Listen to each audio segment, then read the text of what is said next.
Assalamu alaikum everyone. Welcome to our day 1 Arabic course. My name is Haroon Malik. Let me write this down. Haroon Malik.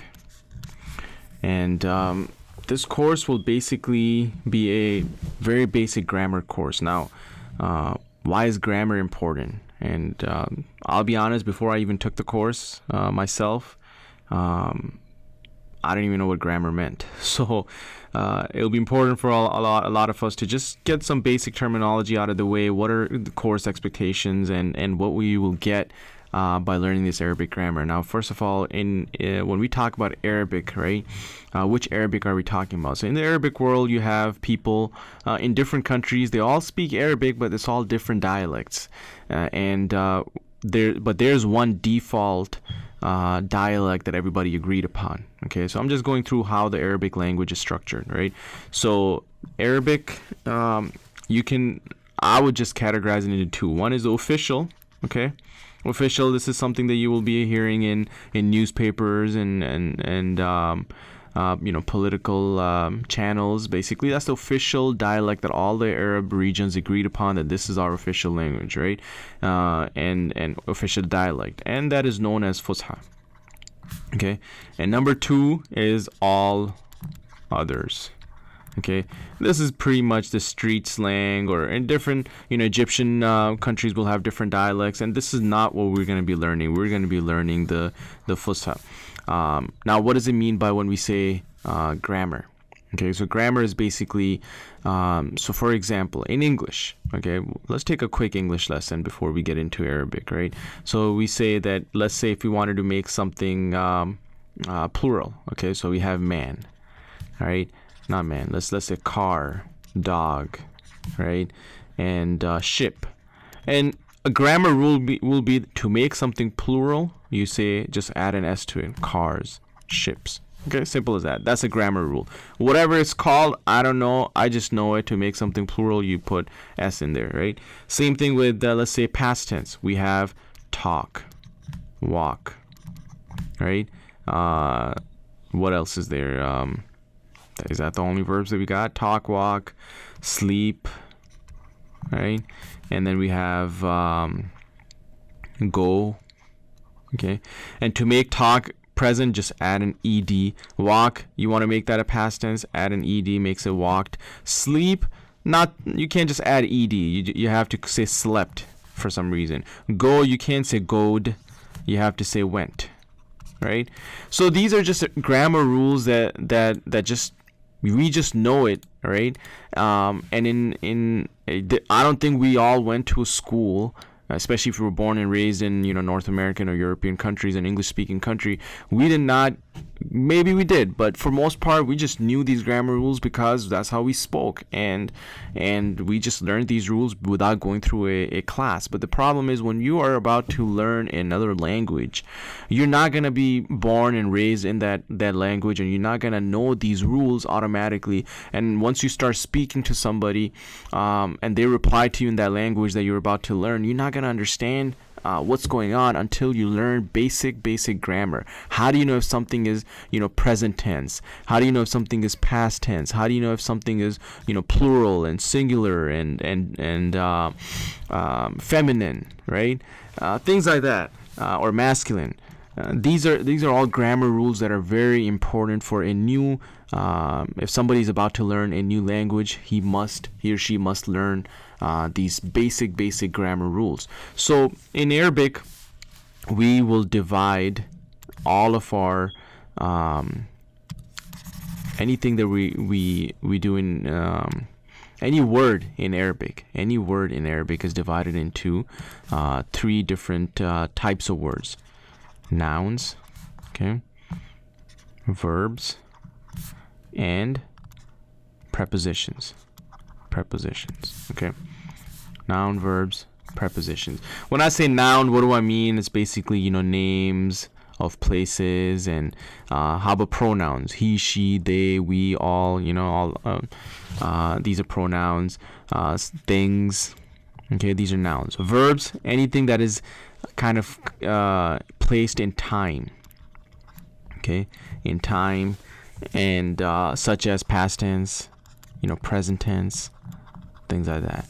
And prepositions are important. These are things like they wouldn't make sense by themselves unless a noun and verb come with it. So you can't say just to, okay, or two words, from, unless you say from the park, from the kitchen, or towards the house, or to, I'm going to the house. These are prepositions that you need in order to complete a sentence, right? So these are just higher expectations. First of all, we know that we are learning Arabic grammar. Grammar can have many things like past tense, present tense, and masculine and feminine. How do you know if word is in which form? Second is we just learned that there's 3 different types of words in Arabic: nouns, verbs, and prepositions. We'll be learning that. And then at the same time, these rules, it's in order to learn a language, you need to do 4 things.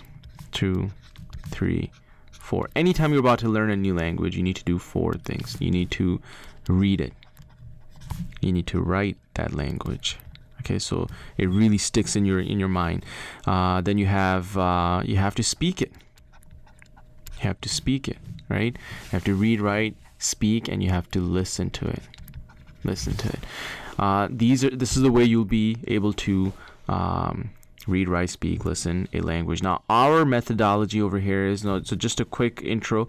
You have, why are we learning Arabic grammar? Okay, if this is a non-Muslim audience, continue on. If it's a Muslim audience, just another extra encouragement that Quran, the holy book, was revealed in Arabic. Okay, it is still in the same form as it was revealed to Prophet Muhammad, peace and blessings be upon him.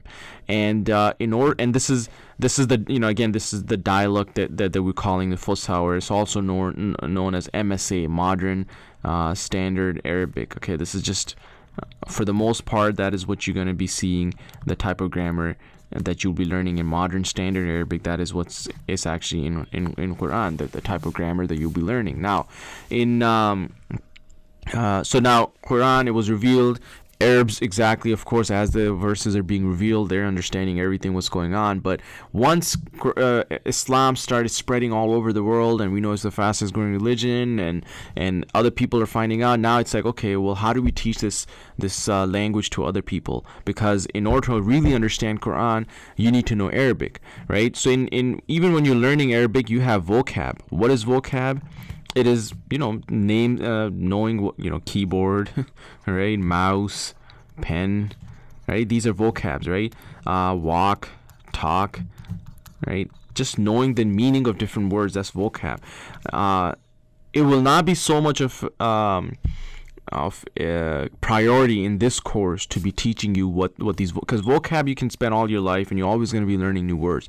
But the key is, I want you to understand by looking at a word, and you look at a word, you don't even know what it means, but you know it, whether it's a noun, it's a verb, it's a preposition, is it past tense, present tense, is it feminine, masculine. You'll be able to do that just by looking at a word, and that is what our goal will be. Now, the key is in Arabic, when we are reading Quran, and it gets translated into English, a lot of meaning is lost because of some of the grammar rules that are very important to convey the message, which sometimes you can't even translate it into English. So for the most part, it will be vocab, but grammar is important. Grammar is the very first step in order to understand the Arabic language, right, or any language, right? But we will be going through basic Arabic grammar in order to really understand the Quran. Or if you're a non-Muslim, then any Arabic text that you want to read, you want to talk to different people again, and if you want to be able to do any of these 4 things, you will have to understand the basic Arabic grammar. So our first lesson is simply, what are the 3 different so now that you know that how Arabic language is structured, and there's 3 different types of words in Arabic. Now, another important point in this, our intro lesson that I want to point out is that you're not gonna learn. We're very used to going to a seminar and listening and then saying, oh, we did some learning, right? And even in our universities, we will go to university and we'll sit in a class and we can just wing our midterms and we'll pass. We don't even have to show to the class, right? But in this case, you'll have to watch every single video, and that's not just enough. You'll have to do some exercises as well on your own. Keep on practicing, write it, right? Read it. But the basic prerequisite for this course, is simply be able to read Arabic. As you can see, my English handwriting is not that beautiful, and at the same time my Arabic is even worse, right? So it is very important for you to be able to read Arabic in order to continue on with this course. This is just, I'm teaching a class at our local mosque and in Canton, Michigan, and after the course, I'll be making the video of what we just learned, and I'm putting it on my YouTube channel, and basically for my students to go back and review what I have just taught them. And again, it's not just for them. If others can benefit out of it, great. Now, I really recommend everybody to go to bayina.tv. Okay, this is a website that they have there's a whole course called Arabic with Husna. Okay, and if you're Muslim, it has a lot of other lectures as well related to Quran and others. By the way, I studied 10 months at Bayina.